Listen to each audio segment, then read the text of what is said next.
Buenos días, hermanos. Seguimos en nuestro estudio de Primero de Pedro. Estamos en capítulo 1, versículos 10, 11 y 12. Tenemos mucho que leer esta mañana y quiero animarles, si estás siguiendo este estudio, que lo hagas con una taza de café. Ahora, el sonido celestial de la caída de una fuente de la bendición de Dios. Si no tienes café, no te gusta café, bueno, probablemente significa que el Señor no te ha santificado suficiente todavía. Pero agárrate un mate, algo así, algo para tomar juntos y disfrutar ese tiempo en la palabra. Quiero dar lectura a los 3 versículos que nos toca hoy y luego voy a orar. Los profetas que hablaron de la gracia destinada a ustedes estudiaron e investigaron con detalle todo acerca de esta salvación. Ellos querían determinar a quién y a qué momento se refería al Espíritu de Cristo que estaba en ellos cuando anunciaba de antemano los sufrimientos de Cristo y las glorias que les seguirían. Dios les hizo saber que su tarea no era para ellos mismos, sino para nosotros, y que solo administraban lo que a ustedes ahora les anuncian aquellos que les han predicado el Evangelio por el Espíritu Santo enviado del cielo. Estas son cosas que aun los ángeles quisieran contemplar. Vamos a orar. Señor, gracias por este tiempo, Señor, en tu palabra. Pedimos que nos acompañes, Señor. Ilumina nuestras mentes y abre, Señor, nuestros corazones para poder entender y recibir esta buena palabra. Pedimos, Señor, que tú lo hagas viva en nuestras vidas y pedimos todo eso en el nombre de Jesús. Amén. Amén. Bueno, como dije, seguimos en nuestro estudio. Ahora nos toca esta última parte de Primero de Pedro. Es la última parte de la entrada realmente. Estamos todavía en la introducción, en la bienvenida. Y aquí dice que los profetas que hablaron de la gracia destinada a ustedes estudiaron e investigaron con detalle todo acerca de esta salvación. En un versículo, y eso es importante que veamos esto, en un versículo, Pedro nos está explicando todo el propósito del Antiguo Testamento. No sé si nos damos cuenta. Cuando él dice los profetas, no está hablando solamente de los profetas mayores, Isaías, Daniel, Ezequiel, o los menores, Oseas, Habacuc. Y por el hecho que se llaman mayores y menores no implica nada, porque simplemente algunos escribieron más que otros. Todos son importantes. Pero cuando Pedro usa la palabra profeta, cuando él dice los profetas que hablaron de la gracia, él está hablando de la totalidad del Antiguo Testamento. Entonces, todo el Antiguo Testamento, ¿de qué habló? Habló de la gracia. Habló de la gracia destinada. En otras palabras, gracia que fue separada con un propósito específico. No está hablando de una gracia libre. No está hablando de una gracia común. Hablamos de una gracia común. Hablamos de una gracia mostrada a todo ser humano, ¿no? Pero aquí Pedro está hablando de una gracia destinada, una gracia con destino, con propósito. ¿Y para quién? A ustedes. Como vamos a ver más adelante en esta carta, los oyentes originales de Primero de Pedro fue una mezcla de judíos y no judíos al norte de Israel, en Siria, lo que es hoy en día Siria. Y entonces, por el hecho que Pedro está diciendo que el Antiguo Testamento habla de la gracia destinada a los no judíos, estamos hablando de cosas bien importantes. ¿Y qué hicieron ellos? Ellos estudiaron e investigaron con detalle. Entonces, para ellos era algo importante entender qué, esta salvación. ¿Y qué más dice? Bueno, ellos querían determinar a quién y a qué momento se refería el Espíritu de Cristo que estaba en ellos.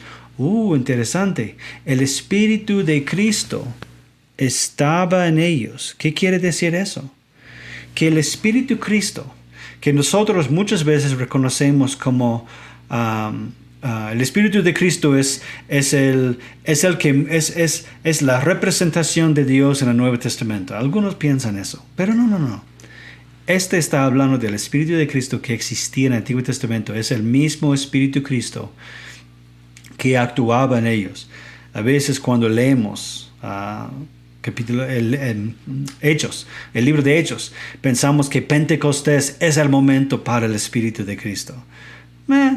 Es una nueva etapa para el Espíritu de Cristo porque ahora mora en cada creyente, pero en el Antiguo Testamento vemos que varios profetas, aún algunas personas usadas por Dios en tiempos muy precisos, como por ejemplo el rey Saúl, que al final no se mostró como creyente, pero el Espíritu moraba en él por un tiempo para poder dirigir bien el pueblo de Dios por un tiempo.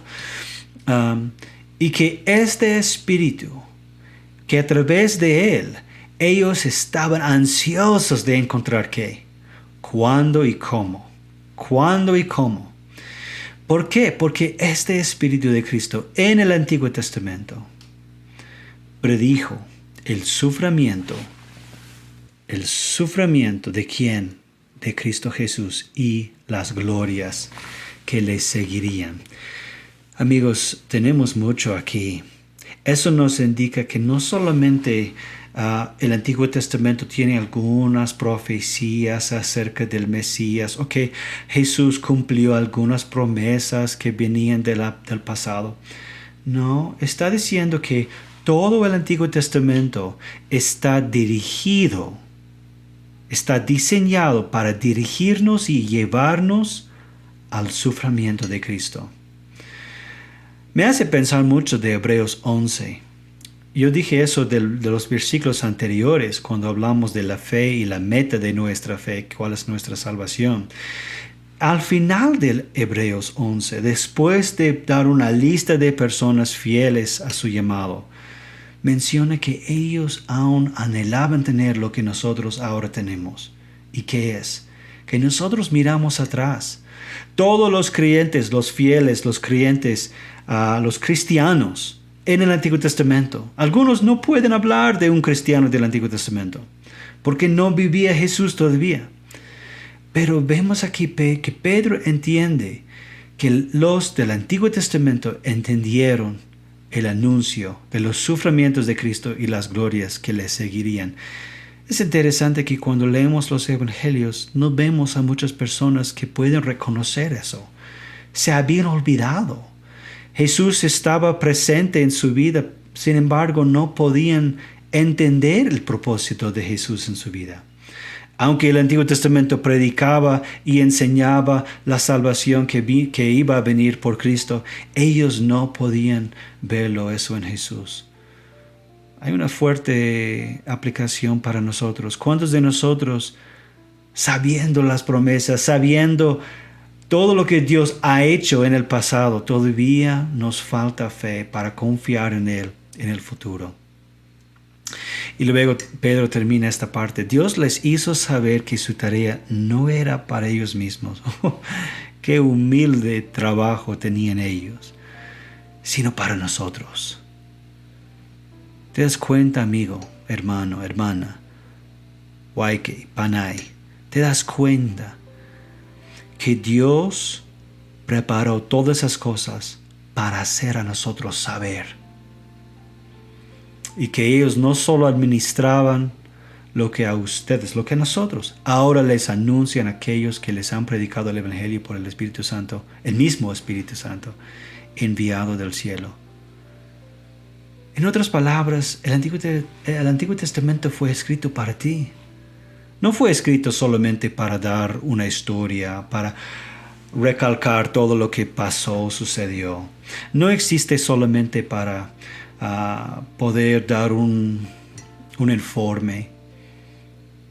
Amigos, la Biblia, la palabra de Dios, ha sido escrito para poder llevarnos a Cristo y a una mayor comunión con Él. Dios les hizo saber cuáles son las cosas que Dios te está haciendo saber ahora. Porque nosotros ahora en Cristo llevamos el mismo espíritu que llevó Daniel cuando Daniel escribió su libro. Nosotros llevamos el mismo Espíritu Santo que llevó a David a soñar de cómo podía honrar al Señor construyéndole un templo, y aunque no le pertenecía a él. Nosotros tenemos el mismo gozo de poder ver la fidelidad de Dios en todo el pasado, de las Escrituras y también de nuestra vida, para poder darle todo lo que tenemos ahora. Esta es una de las características importantes de las Escrituras, que fue algo que los reformadores en el siglo XVI rescataron de la Iglesia Católica, porque en esos momentos la Iglesia Católica protegía la Biblia. Ellos mantenían la Biblia, las Escrituras en el latín, en la versión latín del Vulgata, y eso fue una manera de proteger el pueblo de sí mismo. Porque el pensamiento, la mentalidad de los católicos de la iglesia en esa época era que si cualquier persona agarra una Biblia, va a salir con un montón de diferentes ideas. Y es un poco cierto. La verdad es que después de la Reforma vemos una multitud de denominaciones y personas que creían algo diferente. Sin embargo, hay más valor en esto que la palabra de Dios en las manos de nosotros, los no profesionales, los no expertos. No somos profetas ni apóstoles, no somos sacerdotes ni cardenales. La palabra de Dios en nuestras manos tiene poder. ¿Por qué? Porque es el Espíritu Santo que ilumina. Y cualquier persona con el Espíritu Santo, guiada por el Espíritu Santo, puede leer y entender la Biblia. Y eso es exactamente el propósito de este tiempo que tengo con ustedes de leer primero de Pedro. Simplemente estamos leyendo, no estamos entrando mucho en el griego o en el contexto mucho. Claro que de vez en cuando necesito explicar algo, pero quiero que vean ustedes que sí, cualquier persona puede leer su Biblia, porque nosotros tenemos un acceso a Dios que aún los ángeles anhelan tener. Nosotros tenemos un acceso, tenemos una cercanía, una comunión con Dios que aún los mismos ángeles anhelan, quisieran tener. Amigos, nosotros tenemos una oportunidad de acercarnos a Dios esta mañana, hoy día, para poder escuchar de Él y dejar que Él nos hace saber las maravillas de su Evangelio para nuestra salvación. Que el Señor los bendiga.